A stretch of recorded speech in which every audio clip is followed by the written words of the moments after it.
सास की सीख, नमक। नमस्कार मित्रों, ज्ञान गंगा चैनल के हिंदी कहानियों में आपका स्वागत है। मैं वंदना श्रीवास्तव आज आप सबके समक्ष एक इमोशनल तथा प्रेरणादायक कहानी लेकर उपस्थित हुई हूँ। आशा करती हूँ कि आपको मेरी यह कहानी अवश्य पसंद आएगी। पूर्ण विश्वास करती हूँ कि आप सभी मेरी इस कहानी को अंत तक अवश्य सुनेंगे। दोस्तों, आपने मेरे चैनल को यदि अब तक सब्सक्राइब नहीं किया है तो जल्दी से सब्सक्राइब कर लीजिए। तो चलिए बिना देर किए प्रारंभ करती हूँ आज की ये कहानी। गांव के एक छोटे से कोने में बिमला देवी नाम की एक बुजुर्ग महिला रहती थी। उनकी उम्र लगभग 70 साल के आसपास की थी, लेकिन आज भी उनकी आंखों में गहरी चमक थी, जिसमें जीवन की अनगिनत अनुभवों का ज्ञान समाया हुआ था। गांव के लोग उनकी बहुत इज्जत किया करते थे, क्योंकि वह न केवल अपनी उम्र और अनुभव के लिए जानी जाती थी, बल्कि उनकी ममता और समझ भी सबको आकर्षित करती थी। विमला देवी जी का स्वभाव बेहद स्नेहपूर्ण था, पर उसकी बातों में एक गहरी सीख छुपी होती थी। विमला देवी का बेटा अभिनव गांव में सबसे प्रिय और आदर्श व्यक्ति माना जाता था। कुछ ही साल पहले उसकी शादी शहर के एक खूबसूरत और चतुर लड़की रूबी से हुई थी। रूबी एक पढ़ी लिखी और आधुनिक विचारों वाली लड़की थी, जो शहर की तेज तर्रार जिंदगी में पली बढ़ी थी।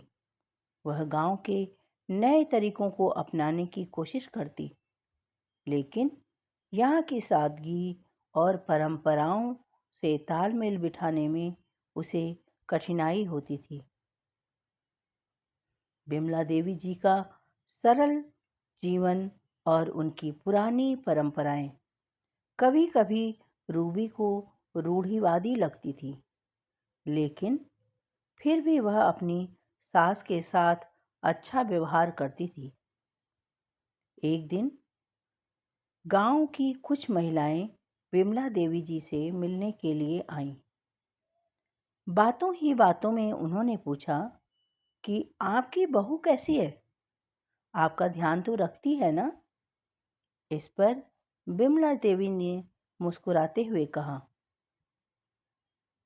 हाँ, मेरी बहू बिल्कुल नमक जैसी है। यह सुनते ही रूबी को अपने सास पर बड़ा क्रोध आया। वह सबके सामने कुछ कह न सकी। अब वह बिमला देवी जी से मन ही मन थोड़ी नाराज सी रहने लगी, और उसके मन में अक्सर यह खटकता था कि उसकी सास उसे हमेशा हर चीज़ के लिए टोकती रहती है और जब देखो उसे सीख देती रहती है। ऐसा लगता है कि जैसे वह कुछ भी सही नहीं कर पा रही हो। विमला देवी जी का स्वभाव था कि वह छोटी छोटी चीज़ों में गहरी समझ और सीख देने का प्रयास करती। एक दिन दोनों रसोई में साथ खाना बना रही थी। विमला देवी ने रूबी को ध्यान से देखा और फिर बड़े प्यार से कहा, बेटा, जीवन में नमक का बहुत महत्व है। जैसे खाने में नमक सही मात्रा में होना चाहिए, वैसे ही जीवन में भी सुख दुख का संतुलन जरूरी होता है। ज़्यादा हो जाए तो रिश्ते बिगड़ जाते हैं और कम हो तो जीवन का स्वाद फीका पड़ जाता है। रूबी ने यह बात सुनी, पर उसे इसका महत्व समझ नहीं आया।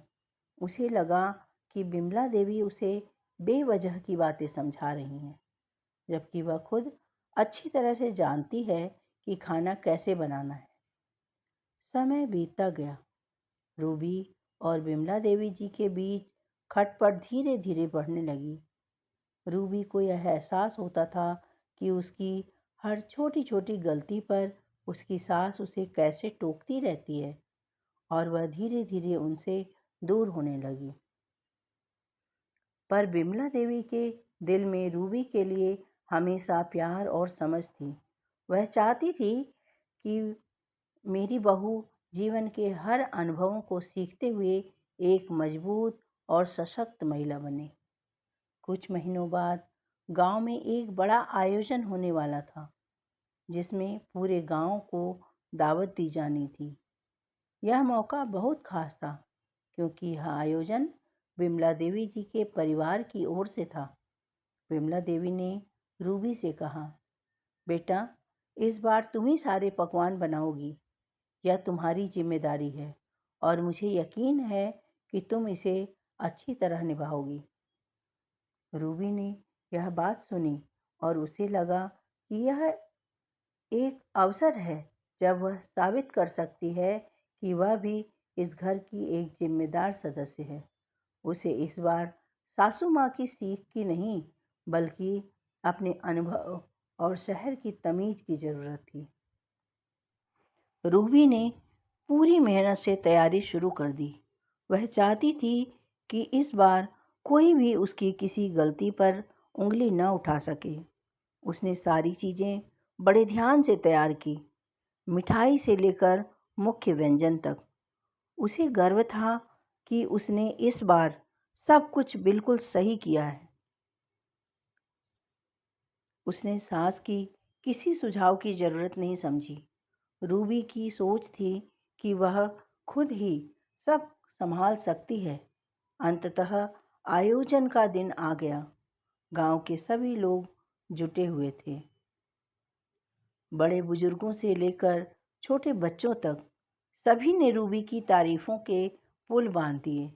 सभी को लगा कि रूबी ने बहुत अच्छे से तैयारी की है और वह अब एक समझदार गृहिणी बन गई है।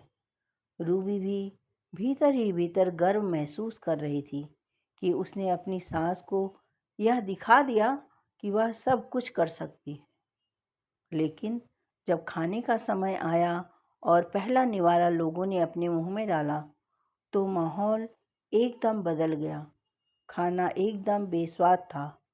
कहीं नमक बहुत कम था, तो कहीं ज़रूरत से ज़्यादा। हर कोई असमंजस में था, क्योंकि पकवान तो दिखने में लाजवाब थे, पर स्वाद में बिल्कुल उल्टा।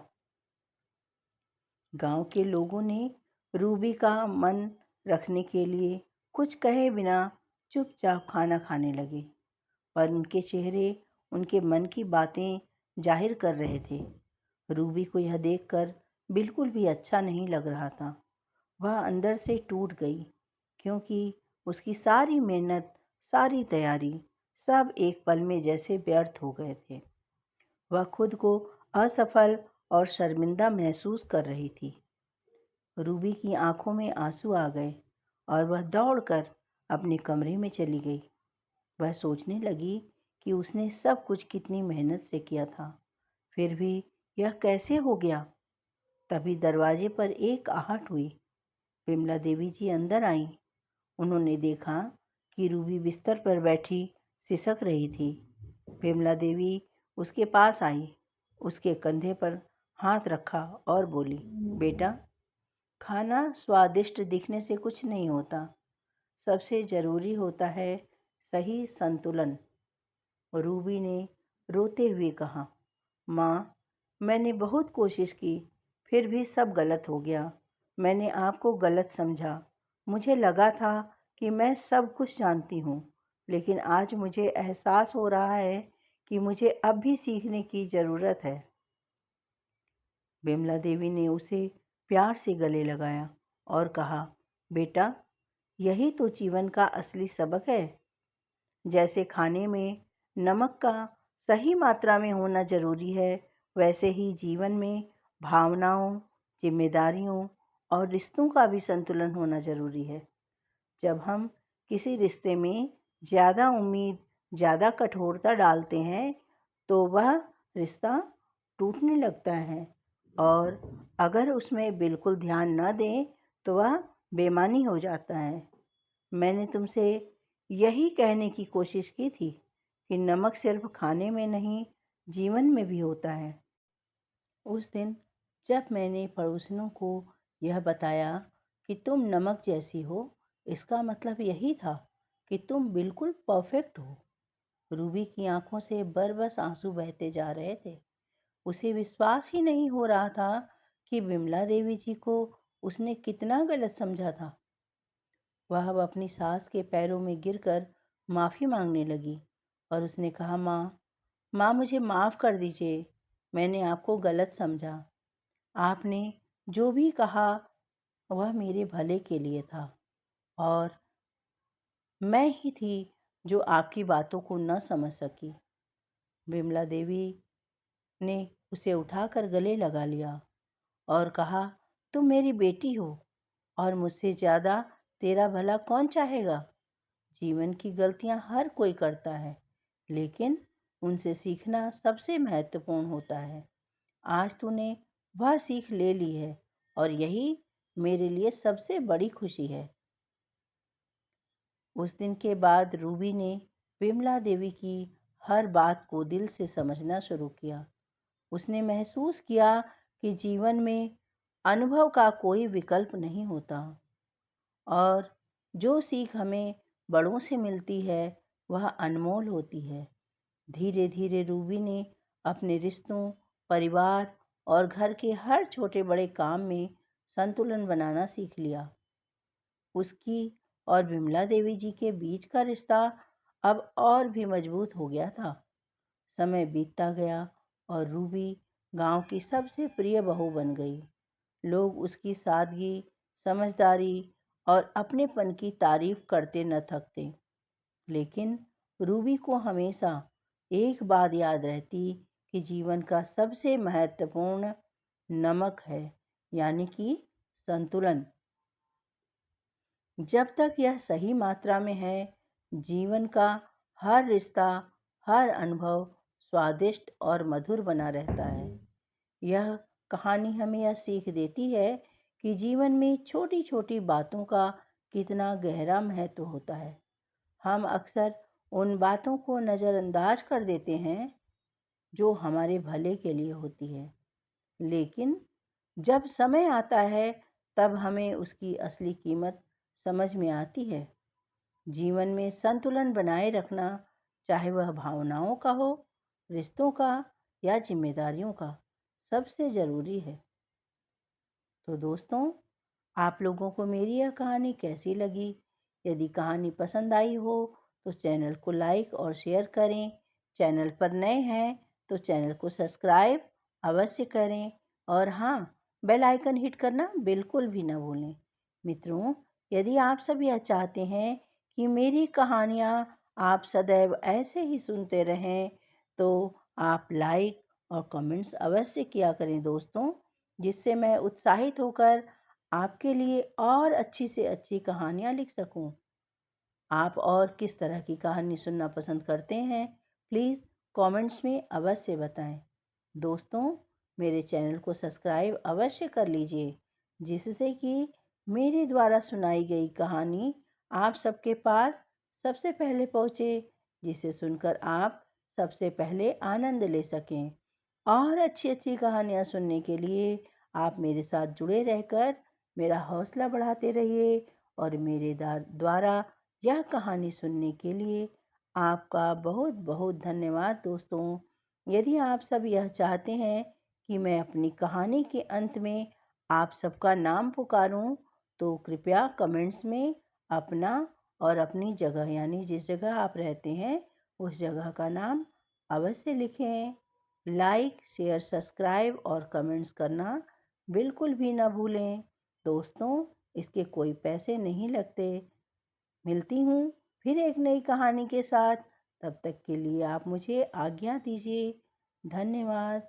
बाय बाय दोस्तों।